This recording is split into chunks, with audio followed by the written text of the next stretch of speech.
बहुत ही important notification आई है CHSL की, और मेरे भाई भागे भागे हम दोनों आए हैं यहाँ पर कि बच्चों को बताना जरूरी है।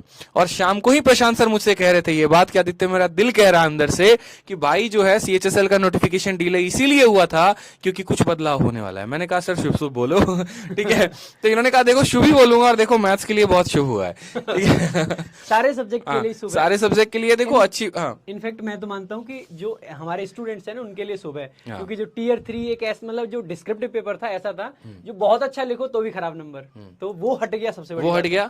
तो ये जो है अब सबसे पहले बात करते हैं यार कि सीएचएसएल नोटिफिकेशन के लिए जिसका सबसे ज्यादा इंतजार है, हालांकि हमने भाप तो बहुत पहले लिया था कि बहुत बड़ा चेंज आने वाला, नहीं तो एसएससी जो है जिस फॉर्म में चल रही है उसके हिसाब से वो नोटिफिकेशन को डिले तो बिल्कुल भी नहीं करती, और हुआ भी यही मेरे भाई। तो प्रशांत सर एक बार बताइए डेट बच्चों को। 6 तारीख से आपके एप्लीकेशन स्टार्ट होते हैं, यानी कि आज ही की डेट से आपके एप्लीकेशन स्टार्ट होते हैं। लास्ट डेट ध्यान रखेंगे 4 जनवरी है, और क्योंकि पेपर जो दे रखा है इन्होंने फरवरी मार्च में दे रखा है, इसका मतलब है कि फॉर्म की डेट बढ़ाई जाए इसकी उम्मीद ना के बराबर है। इसीलिए प्लीज कोई भी बच्चा लेट मत करना, टाइम से फॉर्म जरूर भर देना, ठीक है। एक और पॉइंट यहाँ मैं बोलूंगा कि अभी आप लोग फॉर्म 1 से 2 दिन मत भरना, इसके लिए हम लोग कंप्लीट वीडियो लेकर आएंगे कि फॉर्म कैसे भरना है। जल्दीबाजी नहीं करनी है, नहीं तो पता चले बाद में रोने के अलावा कुछ भी हाथ नहीं लगने वाला है। तो हम आपको आराम से 1 दिन के अंदर वीडियो लेकर आएंगे जिसमें कंप्लीट बताएंगे कि फॉर्म भरना कैसे है, और क्या कुछ फॉर्म में भी नया चेंज आया ये भी सर अभी तक कंफर्म नहीं है, तो इसीलिए हम इसमें कोई जल्दीबाजी नहीं कर सकते। हाँ, डेट आप देख लीजिए वो सही रहेगा। डेट आपने देख ली, इसके बाद में आप देखोगे जो मेजर चेंज है ना वो आपको यही दिख जाएगा कि टीयर 2 जो है ना वो कंप्यूटर बेस्ड एग्जामिनेशन है, यानी कि मेंस टाइप बना दिया जैसे सीजीएल का आपका पेपर होता है, ठीक है। तो मेंस की अगर हम बात करते हैं तो मेंस में आप पाओगे कि देखो एग्जाम का जो पैटर्न रखा गया है वो ऐसे रखा गया है, टीयर 1 टीयर 2 होगा, ठीक है। इसमें जब नीचे आप देखोगे टीयर 1 में जो चीजें रखी हैं वो जो पहले था वैसे ही लिख रखा है। यहाँ पे एक बहुत इंपॉर्टेंट पॉइंट मैं ऐड करना चाहूंगा, वो ये है जैसे ही आप इसको देखते हो तो आप देखोगे इंग्लिश लैंग्वेज के आगे पहली बार लिखा है बेसिक नॉलेज, पहले लिखा होता था इंग्लिश लैंग्वेज एंड कॉम्प्रीहेंशन, ठीक है। अगर आप कोई भी नोटिफिकेशन देखोगे मैथ्स में लिख रखा है बेसिक अरिथमेटिक स्किल। बट यहाँ मैं एक पॉइंट बोलूंगा, इसके चक्कर में मत पड़ना, मैं पहले बता रहा हूँ इसका कोई ऐसा कुछ होने वाला नहीं है।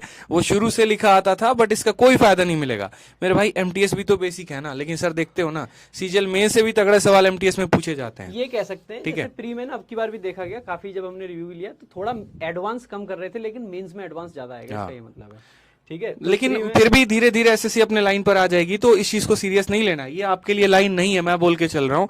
अच्छी तैयारी शुरू से, अच्छी तैयारी शुरू करोगे ना तो देखो मेंस में भी फायदा होगा, इस चक्कर में मत पड़ना।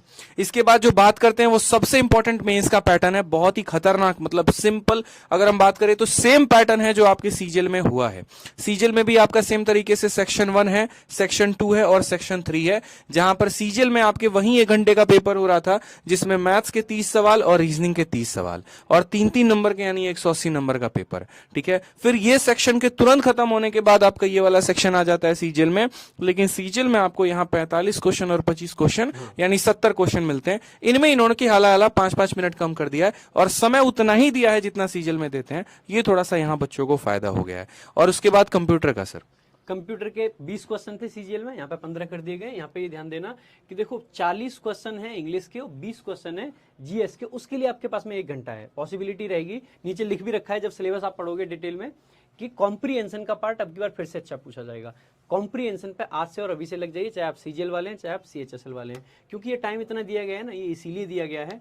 नहीं तो यार 40 मिनट 40 क्वेश्चन 20 क्वेश्चन करके ये तो 20 मिनट का काम है वैसे ही बच्चों बिल्कुल बिल्कुल। तो इस बात का ध्यान रखिए, बहुत तगड़ा गेम पलटने वाला है, और बाकी इसके बारे में एक डिटेल वीडियो हम दोनों लेकर भी आएंगे जिसमें हम आपको और भी गाइड करेंगे, ठीक है। एक लास्ट पॉइंट और ऐड कर देंगे, टीयर 1 जो है सीजीएल की तरह से यहाँ पे भी क्वालिफाइंग इन नेचर है, क्वालिफाइंग इन नेचर है। उसके अलावा टीयर 2 जो है उसमें सेक्शनल कट ऑफ भी है, यानी कि हर सेक्शन की कट ऑफ आपको क्लियर करनी है, यानी कि मैथ्स और रीजनिंग की जो कट ऑफ है आपको क्लियर करनी है अलग, और इंग्लिश और जीएस की कट ऑफ आपको अलग। मतलब ये बैंकिंग पैटर्न हो गया, या सीडीएस का कह लेते हैं कि जैसे सीडीएस में भी सेक्शनल कट ऑफ होते हैं, वैसे ही बच्चों को यहाँ section wise cut off clear करना पड़ेगा। हालांकि बहुत मुश्किल काम नहीं है, ठीक है, कि यहाँ पर जो है वो सेक्शन कट ऑफ क्लियर करना बहुत मुश्किल होगा।